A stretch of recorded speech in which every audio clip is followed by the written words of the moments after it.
Maraknya kasus bullying atau tindak penindasan yang Video terjadi di bullying atau lingkungan pendidikan perundungan yang seperti dilakukan sekolah. oleh sejumlah Siswa remaja SMP putri di negeri bawah di umur Malang, di Jawa Cilacap, Timur yang Jawa diduga Tengah menjadi viral korban media Kasus sosial. ini teman dengan sekolahnya memanggil sejumlah pihak Bullying pihak merupakan sekolah para ekspresi remaja menyimpang ini. pada anak dalam upaya pencarian jati diri. Peran pendidikan di keluarga dan Aksi sekolah sangat bullying atau diperlukan sebagai perundungan penyeimbang.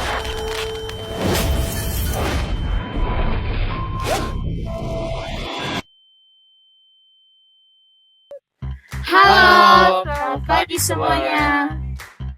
Hari ini kita akan berdiskusi tentang bullying, sebuah isu yang terdapat di lingkungan sekolah maupun di lingkungan masyarakat, dan bahkan juga di dalam media sosial.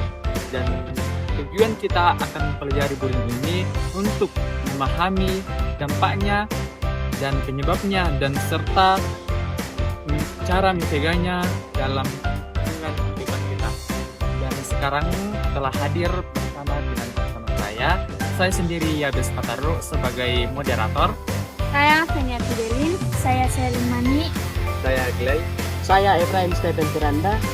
sebagai host pencara kita hari ini. Selamat menyaksikan.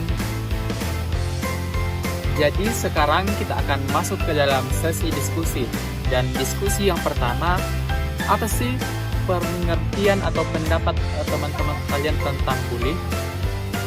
menurut saya, bullying adalah tindakan menyakiti orang lain secara sengaja, berulang-ulang baik secara fisik, verbal, sosial, maupun melalui media digital atau cyberbullying.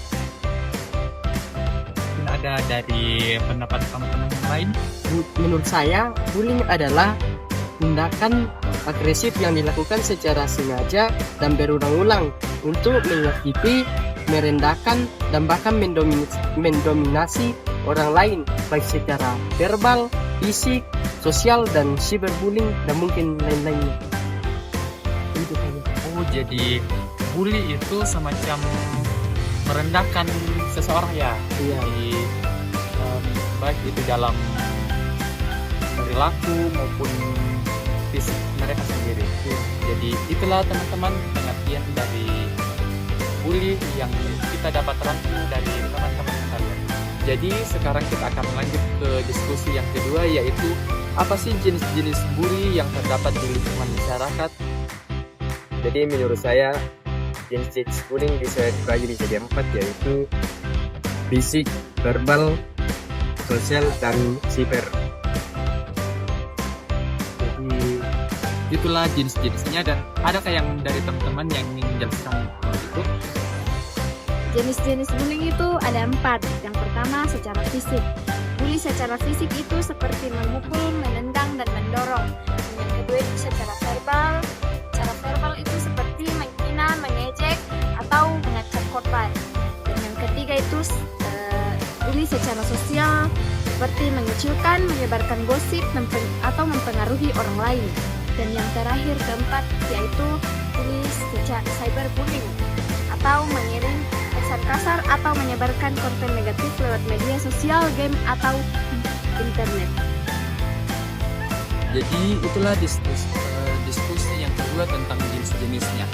Di antaranya itu fisik, verbal, sosial, dan cyberbullying. Dan itulah dan juga penjelasan. Oke, sekarang kita akan masuk ke diskusi yang ketiga, yaitu apa sih penyebab seseorang itu dibully? Menurut saya, penyebab bullying itu ada 2. Yang pertama, lingkungan yang tidak sehat seperti keluarga, sekolah, atau teman. Yang kedua itu ingin menunjukkan perusahaan. Saya juga memiliki pendapat tentang penyebab bully. Penyebab bully itu ada 2 menurut saya. Yang pertama, rasa iri atau tidak suka pada seseorang. Dan yang kedua yaitu kurangnya empati dan pendidikan. Jadi itulah bagian dari penyebab seseorang dibully, yaitu dari lingkungan yang tidak baik atau tidak sehat, dan sombong, dan iri hati, serta kurangnya empati sesama manusia.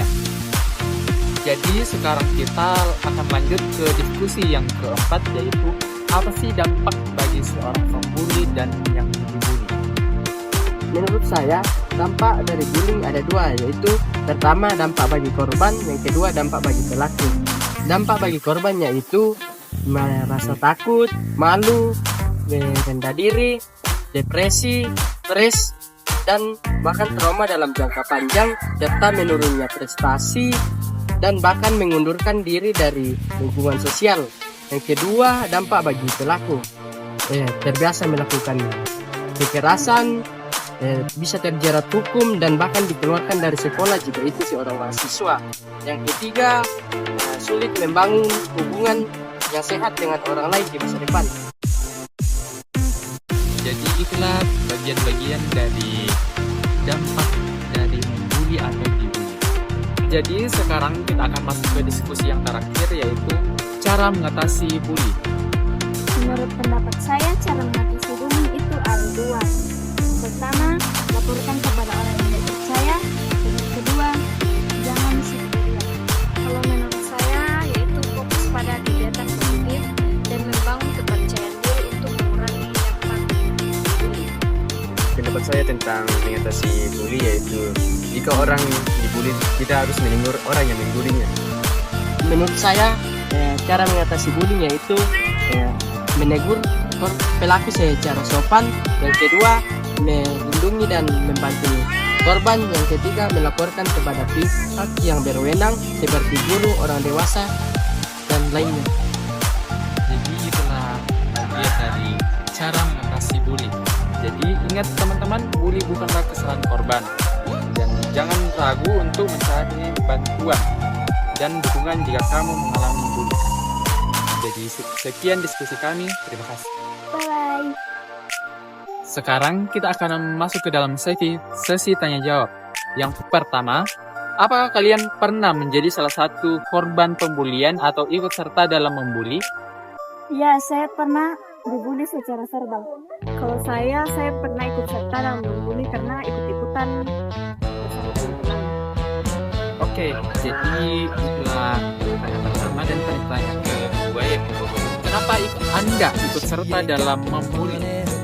Secara pribadi saya tidak pernah ikut dalam membuli, tapi pengaruh orang ikut dalam membuli yang pertama itu biasa karena faktor dari pengaruh lingkungan yang ikut-ikutan dalam membuli padahal mereka tidak mengetahui apakah itu hal baik atau tidak. Jadi itulah semua yang sesi tanya jawab yang kita dapatkan. Jadi sekian diskusi kita hari ini. Pesan dari kelompok 2, Jangan biarkan bullying menghancurkan impianmu.